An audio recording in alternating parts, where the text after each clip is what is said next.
All right, sorry guys. Hopefully this will be it. I'm gonna try to put this in 3 minutes.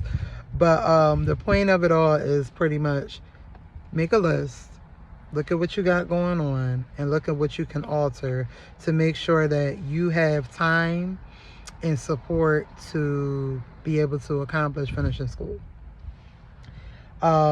If you know that the relationship that you're in is not good for you,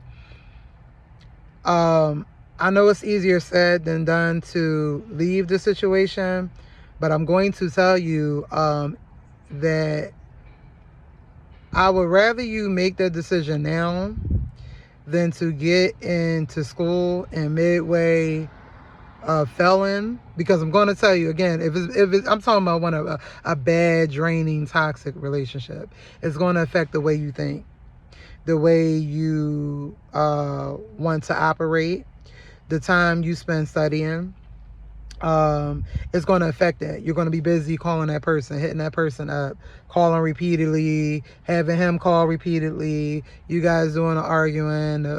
And again, I said, these are for toxic situations, not supportive. Supportive, 9 times out of 10 with your husband, with your wife, if you're a male, once you tell them you're going to school, it ain't much you gotta really they already know. They like, babe, listen, we're gonna do this, we're gonna do that, they already planning to kind of help you with the situation, so you should be okay.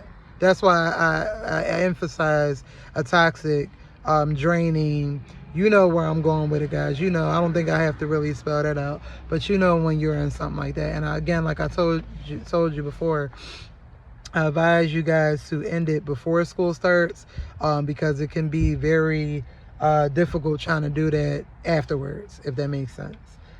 So that's that. And with my story, that was pretty much why I ended up withdrawing. Between that, the person being sick, me having a baby, it was a lot going on. So I quit, withdrew. Now I am currently back into that class. And again, like I said, I only take that class, but it took me a year to have to wait to take it.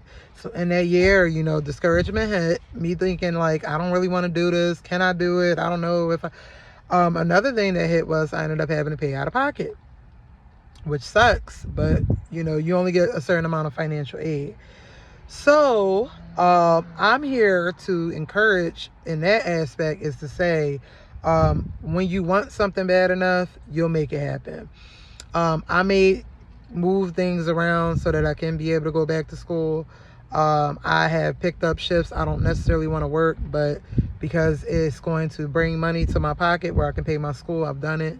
I am currently not in a relationship, and not too too overly whelming, ready to get into one, because I understand the mental clarity that I need to be able to focus on my school and my 4 children now, which I have had another baby, and I am my household's main sole provider.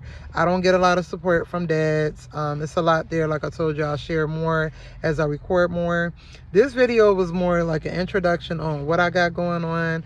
Hopefully it inspires somebody else. If you have a similar situation, you're returning to school, or you're thinking about, picking